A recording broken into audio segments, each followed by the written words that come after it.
ভালো লাগে। কেন ইচ্ছা? হ্যাঁ, আজকেও এসেছি, কিছু কয়েন দিয়ে আমি কিছু টাকা পেয়েছি। কিছু টাকা পেয়েছো? হ্যাঁ, কেমন লেগেছে? ভালো লেগেছে। আর আমার এখানে কেমন বলো? কোনো অসুবিধা নেই। কোনো অসুবিধা নেই? না, না। অনেকে বলছে চিটিং বাস ফ্রড। না না, একদমই না। তো তোমার নামটা কি বলো? জয়ন্ত মালিক। মালিক। ভিডিও করার খুব শখ ছিল, ভিডিওটা হয়েছে, খুব হ্যাপি। কতটা হ্যাপি? খুব খুব। আর টাকা পেয়েও হ্যাপি হয়েছো? হ্যাঁ দাদা। আমাদের এখানে কি হাতে হাতে ক্যাশ তো? একদম একদমই হাতে হাতে ক্যাশ।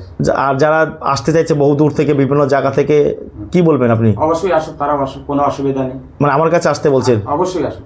যাক, বলার জন্য। একবার আসেন না, ঘুরে গেলে বুঝতে পারবে না মানুষ যেখানটায় কি অরিজিনাল পাওয়া যাচ্ছে কি পাওয়া যাচ্ছে পাওয়া যাচ্ছে না। আর সব কয়েন দামি হয় না? না না, অবশ্যই। যাক, বলার জন্য তোমাকে আমাদের টিমের পক্ষ থেকে অসংখ্য ধন্যবাদ।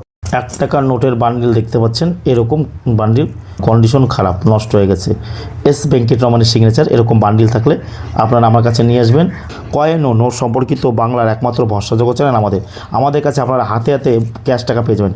5 টাকা নোটের বান্ডিল, 5 টাকা নোটের মধ্যে যে দুটো বান্ডিল দামি হয় সেটা হচ্ছে, প্রথমটি হলো অমিতাভ ঘোষের সিগনেচার করা, অন্যটি হলো আইবি রেডি সিগনেচার করা 5 টাকা নোটের বান্ডিল। সেগুলো দামি বান্ডিল।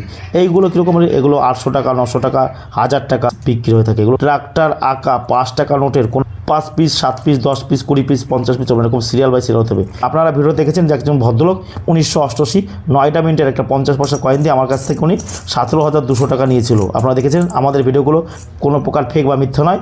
আমি থাকি পূর্ব বর্ধমান জেলার নিমো স্টেশন। প্রতিদিন সকাল 8টা থেকে সন্ধ্যে 6টা পর্যন্ত আমি থাকি। আর রাত্রে ফোন করে আপনারা পাচ্ছেন না, কোনো অসুবিধা, সকালে আপনারা বেরিয়ে পড়বেন, নিমো স্টেশন নেমে টোটো স্ট্যান্ডে খালি বলবেন যে আমি প্রকাশের কাছে যাবো, আমাকে সবাই চেনে। 500 টাকার নোট, এস ভেঙ্কটরমণের এই ধরনের নোটগুলো এখন আর চলে না, অচল হয়ে গেছে।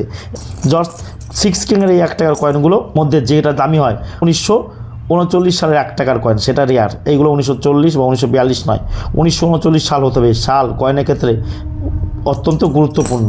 আর এরকম এছাড়াও বিভিন্ন রকমের কয়েন রয়েছে। এর পোস্টে 150তম বর্ষপূর্তি উপলক্ষে এই কয়েনগুলো তৈরি করা হয়েছিল। এইগুলোকে আপনারা আমার কাছে বিক্রি করতে পারবেন।